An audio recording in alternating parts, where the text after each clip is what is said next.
ఎంత లాలిత్యం ఉంది, దాంతో పాటు స్వరాలు వచ్చాయి. అన్నిటిని కూడా అది వినడానికి కానీ పాడుకోవడానికి కానీ కష్టమే, కానీ ఎంత సునాయాసంగా పాడావు. ఈరోజు నువ్వు ఎంత అవలీలుగా పాడావు. మళ్ళీ పాట అయిన తర్వాత మళ్ళీ నాట్యాన్ని కూడా సిద్ధం అనుకున్నట్టుగా తయారయ్యి ఎన్ని రెండు ముఖాలు చూపించావు. నిజంగా అసలు చాలా చాలా ఆనందం కలుగుతుంది నేను చూస్తుంటే. ఈ రోజు నువ్వు పాడుతున్న పాట ఈశ్వరుడికి సంబంధించింది అయినా కూడా ఈ రోజు నీ పరంగా చూస్తే ఈశ్వరుడు అనిపిస్తుంది మాకు.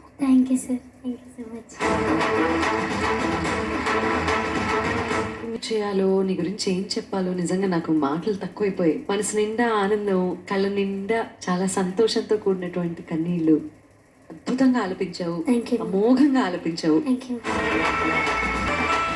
ఎవ్రీ జనరేషన్ భగవంతుడు he creates artist to entertain that particular generation. నాకు అనిపిస్తుంది ఫ్యూచర్ జనరేషన్ కు ఒక స్టార్ గా నువ్వు ఉంటావు ఇన్ మెనీ వేస్. అంటే పాడడం ఒక పక్కన, ఇంకో పర్ఫార్మెన్స్ అంటాం కదా, ఆ సడన్లీ ఒక స్పాంటేనియస్ గా మైక్ సైడ్ లో పెట్టి డాన్స్ చేసి అక్కడ దాకా వెళ్ళి అండ్ మ్యూజికల్ కాంపోజిషన్ డెవలప్ చేసి అర్థం చేసుకొని దీన్నంతా గ్రేస్ఫుల్ గా కాన్ఫిడెంట్ గా చేయడం బ్లెస్సింగ్ ఉండాలి.